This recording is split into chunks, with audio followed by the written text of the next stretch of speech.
गौरी पुत्र गणेश भगवान जी की जय। जय श्री कृष्णा, राधे राधे। बोलिए श्री लक्ष्मी नारायण भगवान जी की जय। आज अश्विन मास के शुक्ल पक्ष की एकादशी तिथि है और इस एकादशी को पापांकुशा एकादशी कहते हैं। कुछ स्थानों पर इसे पापांकुशा ग्यारस भी कहते हैं। इस एकादशी पर मनोवांछित फल की प्राप्ति के लिए भगवान विष्णु जी और माँ लक्ष्मी जी की पूजा की जाती है। धर्म ग्रंथों के अनुसार जो मनुष्य कठिन तपस्याओं के द्वारा फल प्राप्त करता है, वही फल इस एकादशी पर शेष नाग पर शयन करने वाले श्री विष्णु जी को नमस्कार करने से ही मिल जाते हैं और मनुष्य को यमलोक के दुख नहीं भोगने पड़ते हैं। तो आज मैं आपको सुना रहा हूँ पापांकुशा एकादशी की बड़ी ही दुर्लभ कथाएं। तो इन कथाओं को बड़ी ही श्रद्धा और प्रसन्नचित मन से पूरा अवश्य सुनिएगा। आधी अधूरी कथाओं को सुनने से पूर्ण फल प्राप्त नहीं होता है। एक बार की बात है, अर्जुन ने कहा, हे जगदीश्वर, अश्विन माह के शुक्ल पक्ष की एकादशी का क्या नाम है तथा इस व्रत को करने से कौन से फलों की प्राप्ति होती है? कृपा कर ये सब विधान पूर्वक कहिए। तब भगवान श्री कृष्ण जी ने कहा, हे कुंती नंदन, अश्विन माह के शुक्ल पक्ष की एकादशी का नाम पापांकुशा है। इसका व्रत करने से सभी पाप नष्ट हो जाते हैं तथा व्रत करने वाला अक्षय पुण्य का भागी होता है। इस एकादशी के दिन इच्छित फल की प्राप्ति के लिए भगवान विष्णु का पूजन करना चाहिए। इस पूजन के द्वारा मनुष्य को स्वर्गलोक की प्राप्ति होती है। हे अर्जुन, जो मनुष्य कठिन तपस्याओं के द्वारा फल की प्राप्ति करते हैं, वह फल इस एकादशी के दिन क्षीर सागर में शेषनाग पर शयन करने वाले भगवान विष्णु को नमस्कार कर देने से मिल जाता है और मनुष्य को यम के दुख नहीं भोगने पड़ते। हे पार्थ, जो विष्णु भक्त शिव जी की निंदा करते हैं अथवा जो शिव भक्त विष्णु भगवान की निंदा करते हैं, वे नरक को जाते हैं। 1000 अश्वमेघ और 100 राजसूय यज्ञ का फल इस एकादशी के फल के 16वें भाग के बराबर भी नहीं होता। अर्थात इस एकादशी व्रत के समान संसार में अन्य कोई व्रत नहीं है। इस एकादशी के समान विश्व में पवित्र तिथि नहीं है। जो मनुष्य एकादशी व्रत नहीं करते हैं, वे सदा पापों से घिरे रहते हैं। जो मनुष्य किसी कारणवश केवल इस एकादशी का भी उपवास करता है, तो उसे यम के दर्शन नहीं होते। इस एकादशी के व्रत को करने से मनुष्य को निरोगी काया तथा सुंदर नारी और धन्य धान की प्राप्ति होती है और अंत में वह स्वर्ग को जाता है। जो मनुष्य इस एकादशी के व्रत में रात्रि जागरण करते हैं, उन्हें सहज ही स्वर्ग की प्राप्ति होती है। इस एकादशी के व्रत करने वाले मनुष्यों के मातृपक्ष के 10 पुरुष, पितृपक्ष के 10 पुरुष तथा स्त्री पक्ष के 10 पुरुष विष्णु भगवान का रूप धरकर वह सुंदर आभूषणों से परिपूर्ण होकर विष्णु लोक को जाते हैं। जो मनुष्य अश्विन माह के शुक्ल पक्ष की पापांकुशा एकादशी का विधान पूर्वक उपवास करते हैं, उन्हें विष्णु लोक की प्राप्ति होती है। जो मनुष्य इस एकादशी के दिन भूमि, गौ, अन्न, जल, खड़ाओं, वस्त्र, छत्र आदि का दान करते हैं, उन्हें यम के दर्शन नहीं होते। दरिद्र मनुष्य को भी यथाशक्ति कुछ दान देकर कुछ पुण्य अवश्य ही अर्जित करना चाहिए। जो मनुष्य तालाब, धर्मशाला, बगीचा, प्याऊ आदि बनवाते हैं, उन्हें नरक के कष्ट नहीं भोगने पड़ते। वह मनुष्य इस लोक में निरोगी, दीर्घायु वाले पुत्र तथा धन्य धान से परिपूर्ण होकर सुख भोगते हैं तथा अंत में स्वर्गलोक को जाते हैं। भगवान श्री हरि की कृपा से उनकी दुर्गति नहीं होती। हे अर्जुन, अब मैं तुम्हें पापांकुशा एकादशी की कथा को सुनाता हूँ। इसे ध्यानपूर्वक सुनो। प्राचीन समय में विंध्य पर्वत पर क्रोधन नाम का एक बहेलिया रहता था। वह क्रूर स्वभाव का था। उसका सारा जीवन हिंसा, लूटपाट, मदपान और गलत संगति पाप कर्मों में ही व्यतीत हुआ था। जब अंत समय में यमराज के दूत बहेलिये को लेने आए और यमदूत ने बहेलिये से कहा कि कल तुम्हारे जीवन का अंतिम दिन है, कल हम तुम्हें ले जाएंगे। ये बात सुनकर बहेलिया बहुत भयभीत हो गया और महर्षि अंगीरा के आश्रम में पहुंचा और महर्षि अंगीरा के चरणों पर गिरकर प्रार्थना करने लगा। बहेलिये ने ऋषिवर से कहा, मैंने सारा जीवन पाप कर्म करने में ही व्यतीत कर दिया। कृपा कर मुझे कोई ऐसा उपाय बता दीजिए जिससे मेरे सारे पाप मिट जाएं और मोक्ष की प्राप्ति हो जाए। उसके निवेदन पर महर्षि अंगीरा ने उसे अश्विन शुक्ल की पापांकुशा एकादशी का विधि पूर्वक व्रत करने को कहा। महर्षि अंगीरा के कहे अनुसार उस बहेलिये ने ये व्रत पूरी श्रद्धा से किया और किए गए सारे पापों से छुटकारा पा लिया और इस व्रत पूजन के बल से भगवान की कृपा से वह विष्णु लोक को गया। जब यमराज के यमदूतों ने इस चमत्कार को देखा तो वह बहेलिये को बिना लिए ही यमलोक वापस लौट गए। हे अर्जुन, अब मैं तुम्हें पापांकुशा एकादशी की व्रत की विधि को बताता हूँ, इसे बड़े ही ध्यान से सुनो। इस व्रत का पालन 10वीं तिथि के दिन से ही करना चाहिए। 10वीं तिथि पर 7 धान्य अर्थात गेहूं, उड़द, मूंग, चना, जौ, चावल और मसूर की दाल नहीं खानी चाहिए, क्योंकि इन 7 धान्यों की पूजा एकादशी के दिन की जाती है। जहाँ तक संभव हो 10वीं तिथि और एकादशी तिथि दोनों ही दिनों में कम से कम बोलना चाहिए। 10वीं तिथि को भोजन में तामसिक वस्तुओं का सेवन नहीं करना चाहिए और पूर्ण ब्रह्मचर्य का पालन करना चाहिए। एकादशी तिथि पर सुबह उठकर स्नान आदि करने के बाद व्रत का संकल्प लेना चाहिए। संकल्प अपनी शक्ति के अनुसार ही लेना चाहिए, यानी एक समय फलाहार या फिर बिना भोजन का। संकल्प लेने के बाद घट स्थापना की जाती है और उसके ऊपर श्री विष्णु जी की मूर्ति रखी जाती है। इसके साथ भगवान विष्णु का स्मरण एवं उनकी कथा का श्रवण किया जाता है। इस व्रत को करने वाले को विष्णु जी के सहस्त्र नामों का पाठ अवश्य करना चाहिए। इस व्रत का समापन एकादशी तिथि में नहीं होता है, बल्कि द्वादशी तिथि की प्रातः में ब्राह्मणों को अन्न का दान और दक्षिणा देने के बाद ही ये व्रत समाप्त होता है। इस दिन घर के मंदिर में दीपक प्रज्वलित करें। भगवान विष्णु का गंगा जल से अभिषेक करें। भगवान विष्णु को सुगंधित पुष्प और तुलसी दल अवश्य अर्पित करें, किंतु एक चीज का ध्यान रखें कि तुलसी दल एकादशी के दिन ना तोड़ें, अपितु एक दिन पहले ही तुलसा दल तोड़कर रख लें। इस दिन भगवान को सिर्फ सात्विक चीज़ों का भोग लगाना चाहिए और भोग में तुलसी जी को अवश्य शामिल करें। ऐसा माना जाता है कि बिना तुलसी के भगवान विष्णु भोग ग्रहण नहीं करते हैं। इस पावन दिन भगवान विष्णु के साथ ही माता लक्ष्मी की पूजा भी करें। इस दिन तुलसी माता और केले के पेड़ की पूजा अवश्य करें। इस एकादशी के दिन गाय और बछड़े की पूजा करें और उन्हें चने की दाल अवश्य खिलाएं। घर आए हुए किसी भी व्यक्ति का अपमान नहीं करना चाहिए एवं भूल कर भी क्रोध ना करें।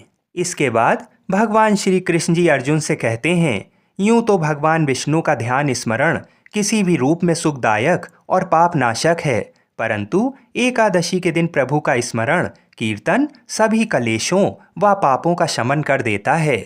बोलिए श्री लक्ष्मी नारायण भगवान की जय। बोलिए श्री तुलसी शालीग्राम जी की जय। आइए अब बड़ी ही श्रद्धा और प्रेम से एकादशी माता की कथा को सुनते हैं। बिना इस कथा को सुने एकादशी का व्रत पूर्ण नहीं माना जाता है।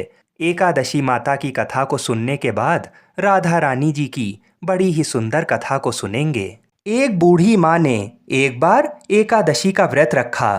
बड़ा ही भाव भक्ति से पूजा अर्चना की। उन्हें वृद्धावस्था में क्या बाधा थी, वे तो अपने पुत्र पौत्रों की सुख सुविधा के लिए व्रत रखने लगी थीं। वे दिन भर तो जरा कठोर मन करके अपनी प्यास को रोके रहीं। दिन में पूजा पाठ किया, कथा सुनी और पंडित जी को मिट्टी के पात्र में भरकर पानी और ऋतुफल दान में दिए। दोना भर भर के बूरा शक्कर वितरण किया। उन्हें गर्मी के कारण बहुत बेचैनी हो रही थी। इस कारण से बड़ी देर तक पानी में पड़ी रहीं और पानी के कुल्ला करती रहीं। मुंह धोती रहीं, तब कहीं थोड़ा बहुत धैर्य बंध पाया। धूप तो तेज पड़ ही रही थी, इस कारण बार बार मुंह सूख रहा था। बूढ़ी माँ बहुत बेचैन हो रही थीं। एक बुढ़ापा और दूसरा ये भयंकर गर्मी वृद्धावस्था की स्थिति तो कुछ दूसरी ही प्रकार की होती है। जैसे जैसे रो धो के दिन कट पाया, अब पहाड़ सी रात सामने थी। उसका कटना बड़ा ही कठिन दिखाई दे रहा था। खटिया पर पड़े शांति नहीं मिल रही थी। वे बार बार करवट बदल रही थीं। अनेक बार वे बाहर जातीं और भीतर आतीं। उन्हें घर के अंदर शांति नहीं थी। वे पड़ी पड़ी एकादशी माता का स्मरण करती रहीं। वे कहती रहीं कि हे माता जी, आप मेरी लाज रखिएगा, आप ही मुझे शक्ति दे दीजिएगा, जिससे मैं भली भांति आपका व्रत कर सकूं और ये पहाड़ सी रात शांतिपूर्वक व्यतीत हो सके। प्यास के कारण बूढ़ी माँ की बेचैनी तो बढ़ ही रही थी। उन्होंने धैर्य रखने का बहुत प्रयास किया, किंतु सहनशीलता की सीमा टूट गई और वे घबराकर एकदम चिल्ला पड़ीं। बोलीं कि बचाओ बचाओ। अम्मा का चिल्लाना सुनकर परिवार भर के नर नारी, बच्चे और पड़ोसी एकत्रित होकर बूढ़ी अम्मा की खटिया के समीप पहुंच गए। सबने पूछा कि अम्मा जी, आपको क्या हुआ? आप क्यों चिल्ला रही हैं? आप इस वृद्धावस्था में ये कठिन व्रत क्यों कर रही हैं? अम्मा जी, शक्ति से ही भक्ति होती है। थोड़ी ही देर में वे फिर से बोलीं कि अरे, हमारे तो प्राण ही निकले जा रहे हैं। मेरी छाती पर ठंडे पानी का घड़ा रख दीजिए। नातियों ने दादी की छाती पर ठंडे पानी का पात्र रख दिया। तब कहीं उन्हें थोड़ा बहुत आराम मिला और थोड़ी देर के लिए उन्होंने अपनी आंखें बंद कर लीं। एकादशी माता ने सोचा कि ये बूढ़ी अम्मा हैं तो बहुत कठोर, जरा जाकर उसकी परीक्षा लेना चाहिए। वे आधी रात को मुर्गा बनकर टेर लगाने लगीं। मुर्गा की आवाज़ सुनकर दादी जल्दी से उठीं और बाहर जाकर आसमान की ओर देखा, किंतु आसमान में कहीं उन्हें प्रातःकालीन तारा दिखाई नहीं दिया। वे सोचने लगीं कि ये मुर्गा क्यों और कैसे बोल गया। उन्हें प्यास तो लगी रही थी। थोड़ा बहुत उनका मन भी विचलित होने लगा था, किंतु अंत में उन्होंने दृढ़ निश्चय किया कि मैं अब व्रत को पूर्ण करके ही छोड़ूंगी, चाहे भले ही मेरे प्राण निकल जाएं। ये सोचकर फिर वे खटिया पर शिथिल होकर लेट गईं। थोड़ी ही देर में एकादशी माता ने उनकी फिर से परीक्षा लेनी चाहिए। एक छोटी सी बालिका एक गिलास में शरबत लेकर उनके सिरहाने खड़ी हो गई और जोर से बोली कि दादी जी, सवेरा हो गया है, आप हाथ मुंह धोकर शरबत पी लीजिए। पहले तो शरबत का गिलास देखकर उनका मन ललचाने लगा, किंतु अचानक व्रत का स्मरण हो आया और उन्होंने सोचा कि मैं किसी भी प्रकार से अभी शरबत नहीं पी सकती हूँ, और वे शांतिपूर्वक अपनी खटिया पर लेट गईं। फिर थोड़ी ही देर में उन्हें ऐसा लगा जैसे किसी ने उन्हें पानी के कुएं में पटक दिया हो। वे बड़ी देर तक उस कुएं में हाथ पांव चलाती रहीं, किंतु उन्होंने अपने मुंह में पानी की एक बूंद भी नहीं जाने दी और वे दृढ़तापूर्वक अपना व्रत पालती रहीं।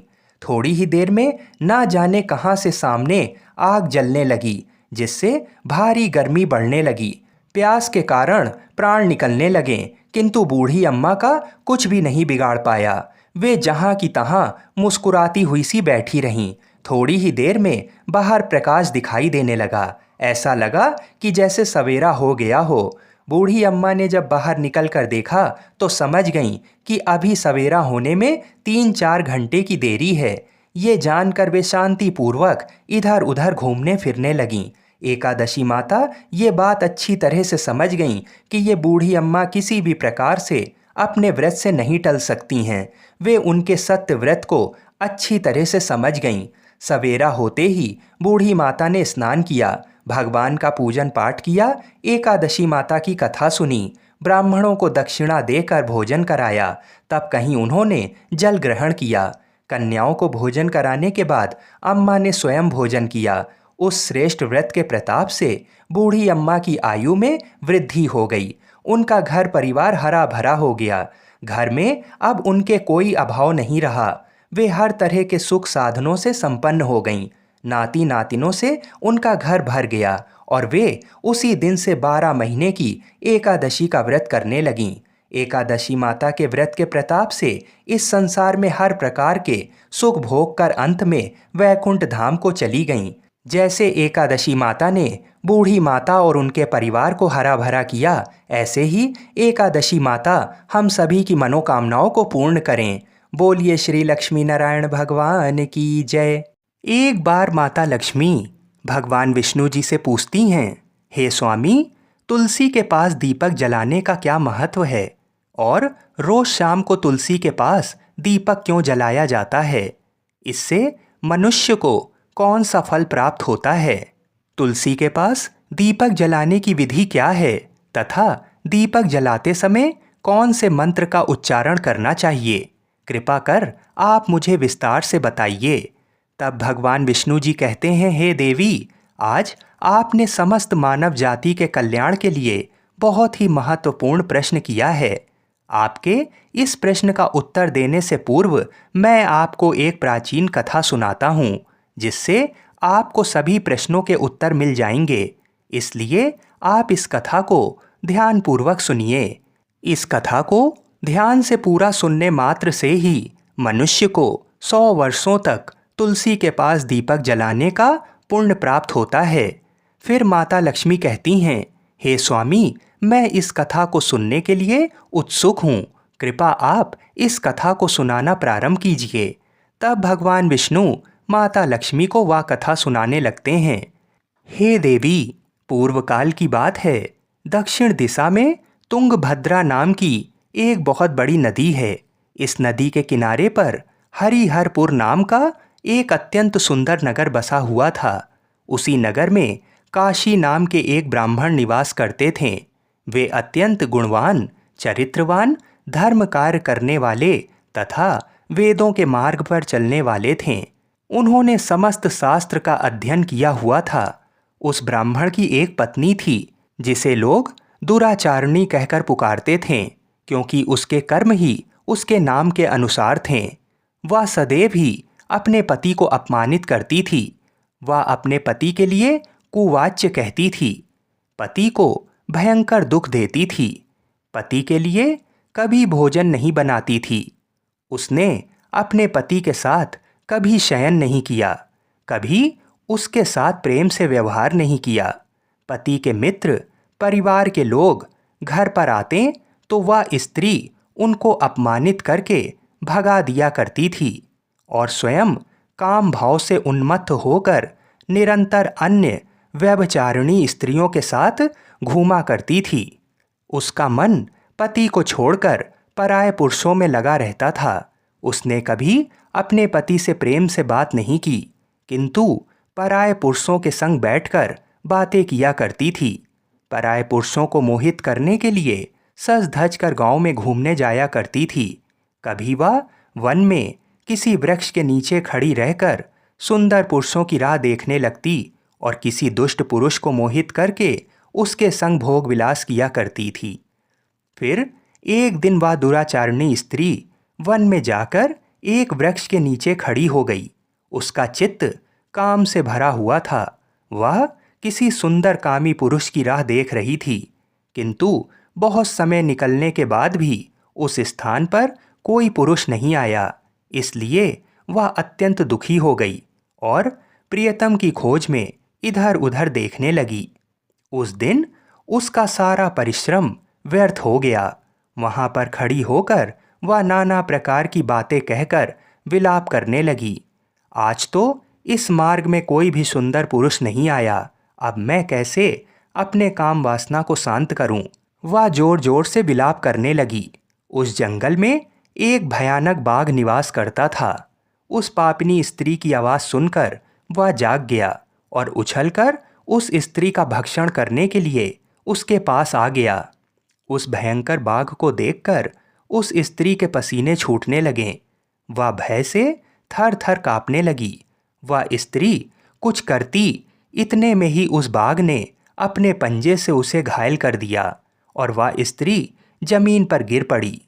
जमीन पर गिरते ही वह स्त्री चिल्लाते हुए बोली, अरे बाघ, तू किस लिए यहाँ पर आया है? मुझे क्यों मार रहा है? तुम मुझे छोड़ दो, मेरा भक्षण करके तुम्हें क्या मिलेगा? उस स्त्री की ये बात सुनकर वह भयानक बाघ क्षण भर के लिए रुक गया और हंसते हुए बोला, हे दुष्टा, आज विधाता ने तुझे मेरा ग्रास नियुक्त किया है। तुझ जैसी पापनी स्त्री का भक्षण करना ही मेरा काम है, तभी तुझे इस शरीर से मुक्ति मिलेगी। वह स्त्री कहने लगी, हे बाघ, तुम कौन हो? मुझे सच सच बताओ, तुम्हें किस कारण से बाघ की योनि में जन्म लेना पड़ा और तुम मुझ जैसी स्त्रियों का भक्षण क्यों करते हो? पहले मुझे सारी बात बताओ और फिर मेरा भक्षण करो। फिर बाघ कहने लगता है, हे पापनी, मैं तुझे पूर्व जन्म का वृतांत सुनाता हूँ, किस कारण से मुझे बाघ बनना पड़ा। पूर्व काल में दक्षिण देश में एक नदी थी। उस नदी के तट पर एक नगरी बसी हुई थी। उस नगरी में मैं निवास किया करता था। मैं एक ब्राह्मण का पुत्र था और नदी के किनारे बैठकर यज्ञ आदि कार्य किया करता था। मैंने उस जन्म में अनेक पापियों के लिए यज्ञ किया, उन पापियों के घर का भोजन किया। मैंने धन के लोभ से अनेक पापियों के लिए कार्य किया। जिन वस्तुओं का दान ब्राह्मण को नहीं लेना चाहिए, उन वस्तुओं का दान भी मैंने ग्रहण किया और दूसरों से धन लेता था, लेकिन कभी वापस नहीं करता था। इस प्रकार से पाप करते हुए मुझे बहुत साल बीत गए और मैं वृद्ध हो गया। मेरे बाल सफ़ेद हो गए, मुंह के सारे दांत गिर गए, लेकिन फिर भी मेरी दान लेने की आदत नहीं छूटी और मैं पाप करता चला गया। फिर एक दिन मैं धन के लोभ से नदी किनारे गया और अन्य धूर्त ब्राह्मणों के साथ मिलकर हमने लोगों को ठगा। झूठ मंत्र वचन बोलकर हमने बिना विधि विधान किए ही देवी देवताओं का पूजन किया और बहुत सारा धन दान में ले लिया। फिर उसी स्थान पर एक बीमार कुत्ते ने मेरे पैर में काट लिया और मैं मूर्छित होकर गिर पड़ा। उसी क्षण मेरे प्राण चले गए। फिर यम के दूत उस स्थान पर प्रकट हुए और मुझे पकड़कर यमपुरी ले गए। यहाँ पर यमराज ने चित्रगुप्त से मेरे कर्मों का लेखा जोखा निकालने के लिए कहा। फिर चित्रगुप्त कहने लगे, हे धर्मराज, इस ब्राह्मण ने घोर पाप किए हैं। इसने दूसरों से झूठ कहकर धन लूटा है। विधि विधान से पूजा ना करके झूठ मंत्र बोलकर भगवान का अपमान किया है। इसलिए ये पापी ब्राह्मण केवल नरक जाने के ही योग्य है। फिर यमराज ने अपने दूतों को आदेश देकर मुझे नरक की अग्नि में डाल दिया और कई वर्षों तक सजा भोगने के बाद मुझे बाघ का शरीर प्राप्त हुआ और मैं इस दुर्गम वन में निवास करने लगा। मैं अपने पूर्व जन्म के पापों को याद करके कभी महात्मा, साधु पुरुष, सती स्त्रियों का भक्षण नहीं करता हूँ। मैं केवल पापी, दुराचारी तथा उल्टा स्त्रियों का ही भक्षण करता हूँ ताकि मुझे पाप से मुक्ति मिल जाए। फिर बाघ उस स्त्री से कहने लगा, हे पापिनी, तेरे आचरण से तू उल्टा दिखाई देती है। अपने पति को छोड़कर तू इस वन में अन्य पुरुषों के साथ भोग विलास करने के लिए आई है, इसलिए आज तू मेरा ग्रास अवश्य बनेगी। इतना कहकर उस बाघ ने अपने तीक्ष्ण नाखून से उस पापी स्त्री के टुकड़े टुकड़े करके उसे खा लिया। फिर उस स्थान पर यम के दूत प्रकट हुए और उस पापिनी स्त्री को उठाकर यमपुरी ले गए।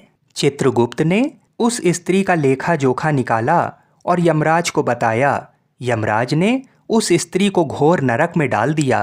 कई वर्षों तक नरक की अग्नि में जलने के बाद उसने फिर पृथ्वी लोक पर एक चांडाल के घर में जन्म लिया और वो फिर से दुख भोगने लगी। इस दुख को सहन करते करते एक दिन वह तीर्थ में स्नान करने के उद्देश्य से अनंतपुरा में चली गई। वहाँ पर एक आश्रम के बाहर निवास करने लगी। वहाँ उस आश्रम में एक तुलसी का पौधा था। अन्य स्त्रियों को वहाँ पर तुलसी के पास दीपक जलाते हुए देखकर उस पापी स्त्री ने भी वही किया। उसने तुलसी के पौधे के पास एक दीपक जला दिया। फिर उसी रात हृदयघात से उसकी मृत्यु हो गई और यमराज के दूत उसे ले जाने के लिए वहाँ पर प्रकट हुए। जैसे ही यम के दूत उस पापी स्त्री को पास में बांध कर ले जाने लगे, तभी भगवान विष्णु के दो पार्षद उस स्थान पर प्रकट हुए और उन्होंने उन दोनों को रोक लिया और कहने लगे, हे दूतों, इस स्त्री को तुम छोड़ दो। ये स्त्री नरक जाने के योग्य नहीं है। तुम किसके आदेश से ऐसा अधर्म कर रहे हो? तब उन यमदूतों ने कहा कि हम यमराज के आदेश से इसे लेने आए हैं, किंतु आप हमें किस कारण से रोक रहे हैं? ये स्त्री अत्यंत पापी है। तब भगवान विष्णु के पार्षद कहने लगे, ये स्त्री तो विष्णु भक्त है। ये नरक जाने योग्य नहीं है। इसने शाम को तुलसी के पास दीपक जलाया है, इसी कारण से इसके समस्त पाप नष्ट हो गए हैं, इसलिए अब ये नरक जाने के योग्य नहीं है। ये स्वर्ग जाने की अधिकारी बन चुकी है। पार्षदों की बात सुनकर यमदूतों ने उस स्त्री को उस स्थान पर छोड़ दिया और यमलोक लौट गए। वहां जाकर उन्होंने यमराज को सारा वृतांत सुना दिया। फिर भगवान विष्णु के पार्षद उस स्त्री को दिव्य विमान में बिठाकर स्वर्गलोक ले गए। भगवान विष्णु कहते हैं, हे देवी, इस प्रकार से तुलसी के पास केवल दीपक जलाने मात्र से ही मनुष्य के सभी पाप नष्ट हो जाते हैं। जो स्त्री नित्य शाम को तुलसी के पास दीपक जलाती है वह सौभाग्यशाली बनती है। उसके पूर्व जन्मों के सभी पाप नष्ट हो जाते हैं। उसे सुख समृद्धि की प्राप्ति होती है। भगवान विष्णु कहते हैं, हे देवी, हजारों अमृत के घड़ों से नहलाने पर भी श्री हरि विष्णु को उतनी तृप्ति नहीं होती जितनी वे मनुष्यों के द्वारा तुलसी का एक पत्ता चढ़ाने से प्राप्त करते हैं। 10,000 गौदान से मानव जो फल प्राप्त करता है वही फल तुलसी पत्र के दान से पा लेता है। जो मृत्यु के समय अपने मुख में तुलसी पत्र का जल पा लेता है वह संपूर्ण पापों से मुक्त होकर भगवान श्री हरि विष्णु के धाम जाता है। हिंदू धर्म में तुलसी के पौधे का महत्व सबसे अधिक है। इसकी सबसे पहले पूजा भगवान विष्णु जी ने की थी। भगवान विष्णु कहते हैं, जिस प्रकार से देवी लक्ष्मी से वैकुंठ को ऐश्वर्य प्राप्त है, उसी प्रकार से वैकुंठ में तुलसी के कारण ही पवित्रता प्राप्त है। पृथ्वी लोक पर जिस स्थान पर भी तुलसी का पौधा होता है उस स्थान पर कभी बुराई का वास नहीं होगा। ऐसा स्थान सबसे अधिक पवित्र होगा। इसी कारण से हमें हमारे घर में तुलसी का पौधा अवश्य लगाना चाहिए। इस प्रकार से भगवान विष्णु ने तुलसी के पास दिया जलाने का महत्व बताया। बोलिए श्री लक्ष्मी नारायण भगवान की जय। बोलिए श्री तुलसी शालीग्राम जी की जय। बोलिए श्री बद्रीनाथ जी की जय। आइए तुलसी माता की कथा को सुनते हैं। एक कथा के अनुसार एक कुटुंब में ननद तथा भाभी साथ रहती थीं। ननद का विवाह अभी नहीं हुआ था। वह तुलसी के पौधे की बहुत सेवा करती थी, लेकिन उसकी भाभी को ये सब बिल्कुल भी पसंद नहीं था। जब कभी उसकी भाभी को अत्यधिक क्रोध आता तब वह उसे ताना देते हुए कहती कि जब तुम्हारा विवाह होगा तो मैं तुलसी ही बारातियों को खाने को दूंगी और तुम्हारे दहेज में भी तुलसी ही दूंगी। कुछ समय बीत जाने पर ननद का विवाह पक्का हुआ। विवाह के दिन भाभी ने अपनी कथनी के अनुसार बारातियों के सामने तुलसी का गमला फोड़ दिया और खाने के लिए कहा। तुलसी की कृपा से वह फूटा हुआ गमला अनेकों स्वादिष्ट पकवानों में बदल गया। भाभी ने गहनों के नाम पर तुलसी की मंजरी से बने गहने पहना दिए। वह भी सुंदर सोने जवाहरात में बदल गए। भाभी ने वस्त्रों के स्थान पर तुलसी का जनेऊ रख दिया। वह रेशमी तथा सुंदर वस्त्रों में बदल गया। नंद की ससुराल में उसके दहेज की बहुत प्रशंसा की गई। ये बात भाभी के कानों तक भी पहुंची। उसे बड़ा ही आश्चर्य हुआ। उसे अब तुलसी माता की पूजा का महत्व समझ आया। भाभी की एक लड़की थी। वह अपनी लड़की से कहने लगी कि तुम भी तुलसी की सेवा किया करो, तुम्हें भी बुआ की तरह फल मिलेगा। वह जबरदस्ती अपनी बेटी से सेवा करने को कहती, लेकिन लड़की का मन तुलसी सेवा में नहीं लगता था। लड़की के बड़े होने पर उसके विवाह का समय आता है। तब भाभी सोचती है कि जैसा व्यवहार मैंने अपनी नंद के साथ किया था वैसा ही मैं अपनी लड़की के साथ भी करती हूँ, तो ये भी गहनों से लद जाएगी और बारातियों को खाने में पकवान मिलेंगे। ससुराल में इसे भी बहुत इज्जत मिलेगी।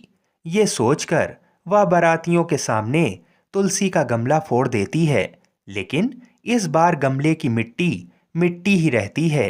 मंजरी तथा पत्ते भी अपने रूप में ही रहते हैं। जनेऊ भी अपना रूप नहीं बदलता। सभी लोगों तथा बारातियों द्वारा भाभी की बुराई की जाती है। लड़की के ससुराल वाले भी लड़की की बुराई करते हैं। भाभी कभी ननद को नहीं बुलाती थी। भाई ने सोचा मैं बहन से मिलकर आता हूँ। उसने अपनी पत्नी से कहा और कुछ उपहार बहन के पास ले जाने की बात कही। भाभी ने थैले में ज्वार भर कर कहा कि और कुछ नहीं है, तुम यही ले जाओ। वह दुखी मन से बहन के पास चल दिया। वह सोचता रहा कि कोई भाई अपनी बहन के घर ज्वार कैसे ले जा सकता है। ये सोचकर वह एक गौशाला के पास रुका और ज्वार का थैला गाय के सामने पलट दिया। तभी गाय पालने वाले ने कहा कि आप गाय के सामने हीरे मोती तथा सोना क्यों डाल रहे हो। ये देखकर भाई को बड़ा ही आश्चर्य हुआ और उसने सभी हीरे मोती तथा सोना वापस अपने थैले में रख लिया। भाई ने सारी बात अपनी बहन को बताई और बड़ी खुशी खुशी उसने सारे हीरे मोती और जेवर अपनी बहन को दिए। दोनों भाई बहन एक दूसरे को देखकर अत्यंत प्रसन्न हुए। जैसी कृपा माता तुलसी ने नंद पर की, ऐसी ही कृपा सभी पे करना। बोलिए श्री तुलसी शालीग्राम जी की जय। बोलिए श्री लक्ष्मी नारायण भगवान की जय। आइए अब तुलसी विवाह की दूसरी कथा को सुनते हैं। इस कथा को पूरा सुनने से सभी मनोकामनाएं पूर्ण हो जाती हैं। सावर्णी मुनि की पुत्री तुलसी अपूर्व सुंदरी थीं। उनकी इच्छा थी कि उनका विवाह भगवान नारायण के साथ हो। इसके लिए उन्होंने नारायण पर्वत की घाटी में स्थित बद्री वन में घोर तपस्या की। दीर्घकाल तक तपस्या के उपरांत ब्रह्मा जी ने प्रसन्न होकर दर्शन दिया और वर मांगने को कहा। तुलसी जी ने कहा, सृष्टिकर्ता ब्रह्मदेव, आप अंतर्यामी हैं, सबके मन की बात जानते हैं। फिर भी मैं अपनी इच्छा आपको बताती हूँ। मैं चाहती हूँ कि भगवान श्री नारायण मुझे पति के रूप में मिलें। ब्रह्मा जी ने कहा, तुम्हारा अभीष्ट तुम्हें अवश्य मिलेगा। अपने पूर्व जन्म में किसी अपराध के कारण तुम्हें श्राप मिला है। इसी प्रकार भगवान श्री नारायण के एक पार्षद को भी दानव कुल में जन्म लेने का श्राप मिला है। दानव कुल में जन्म लेने के बाद भी उसमें नारायण का अंश विद्यमान रहेगा। इसलिए इस जन्म में पूर्व जन्म के पाप के शमन के लिए संपूर्ण नारायण तो नहीं, नारायण के अंश से युक्त दानव कुल जन्म में उस शापग्रस्त पार्षद से तुम्हारा विवाह होगा। श्राप मुक्त होने पर भगवान श्री नारायण सदा सर्वदा के लिए तुम्हारे पति हो जाएंगे। तुलसी जी ने ब्रह्मा के इस वर को स्वीकार किया, क्योंकि मानव कुल में जन्म के कारण उसे मायावी भोग तो भोगना ही था। तुलसी बद्री वन में ही रहने लगी। नारायण का वह पार्षद दानव कुल में शंखचूर्ण के नाम से पैदा हुआ था। कुछ दिनों के बाद वह भ्रमण करता हुआ बद्री वन में आया। यहाँ तुलसी को देखते ही वह उस पर मुग्ध हो गया। तुलसी जी के सामने उसने अपने साथ विवाह करने का प्रस्ताव रखा। इतने में ही वहां ब्रह्मा जी आ गए और तुलसी से कहा, तुलसी, शंखचूर्ण को देखो, कैसा देवोपम इसका स्वरूप है। दानव कुल में जन्म लेने के बाद भी लगता है जैसे इसके शरीर में नारायण का वास हो। तुम प्रस्ताव को साहर्ष स्वीकार कर लो।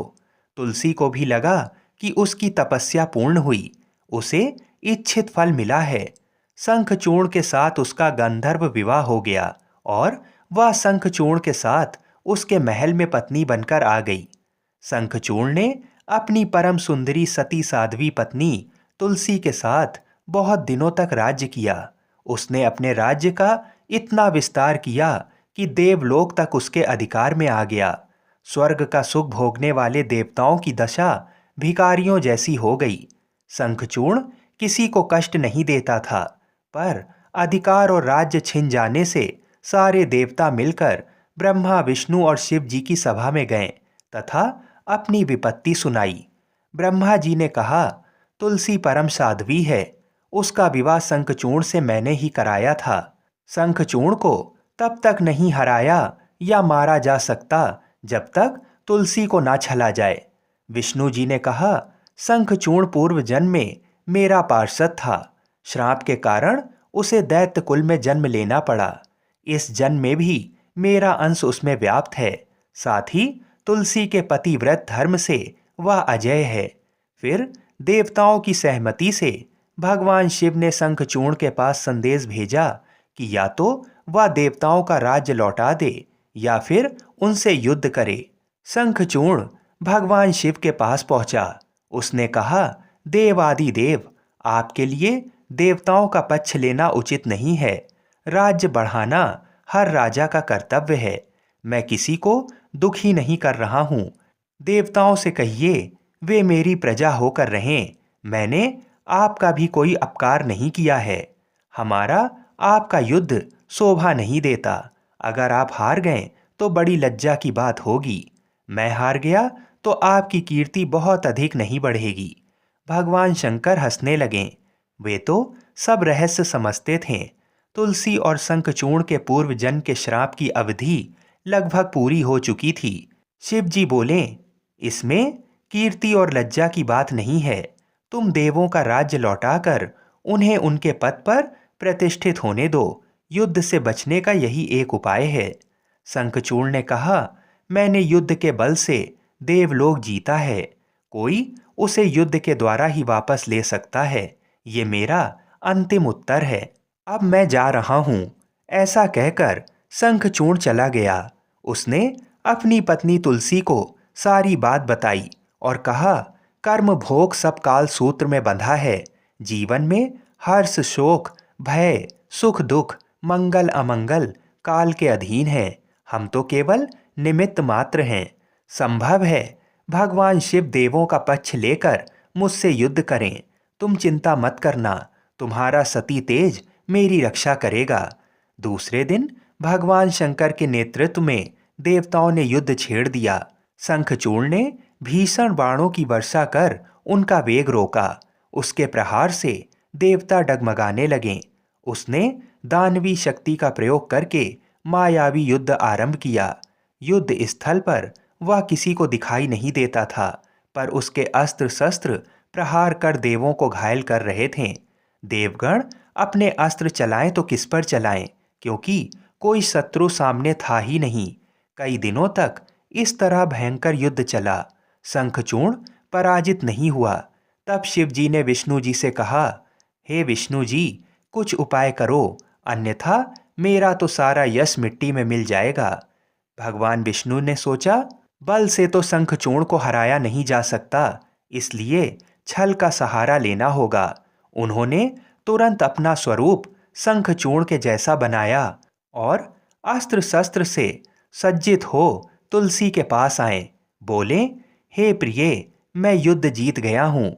सारे देवता भगवान शंकर समेत हार गए हैं। इस खुशी में आओ मैं तुम्हें अंग से लगा लूं। पति को प्रत्यक्ष खड़ा देख तथा विजय का समाचार सुनकर वह दौड़कर मायावी शंखचूर्ण के गले से लिपट गईं। इस प्रकार पति पत्नी दोनों ने आलिंगन हो खूब खुशी मनाई। पर पुरुष के साथ इस प्रकार के व्यवहार से उसका सती तेज नष्ट हो गया। उसका सती तेज जो शंखचूर्ण की कवच के रूप में रक्षा कर रहा था, वह कवच नष्ट हो गया। शंखचूर्ण शक्तिहीन हो गया। ये जानते ही भगवान शंकर ने अपने त्रिशूल से प्रहार किया। त्रिशूल के लगते ही शंखचूर्ण जलकर भस्म हो गया। शंखचूर्ण की मृत्यु को जानकर विष्णु जी अपने असली स्वरूप में आ गए। सामने अपने पति शंखचूर्ण के स्थान पर भगवान विष्णु को खड़ा देख तुलसी बहुत विस्मित हुई। उनको पता लग गया कि स्वयं नारायण ने उनके साथ छल किया है।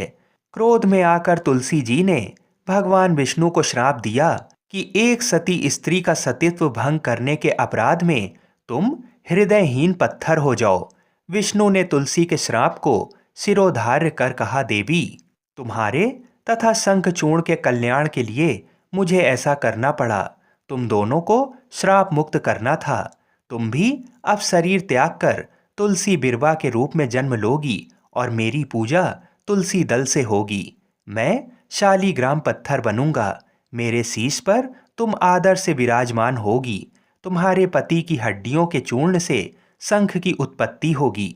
उस शंख ध्वनि से देवताओं तथा मेरी पूजा आराधना हुआ करेगी। जहाँ शंख ध्वनि होगी वहाँ मंगल में मैं विराजमान रहूंगा। तुमने पूर्व जन्म में बद्री वन में मुझे पाने के लिए बड़ी तपस्या की थी। अब अगले जन्म में मैं नारायण प्रस्तर के रूप में बद्रीनाथ वन में स्थापित होऊंगा और मेरी पूजा अर्चना फल फूल से ना होकर तुम्हारे तुलसी दल से होगी।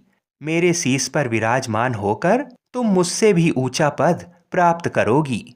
बोलिए श्री तुलसी शालिग्राम भगवान की जय। बोलिए श्री बद्रीनाथ भगवान की जय।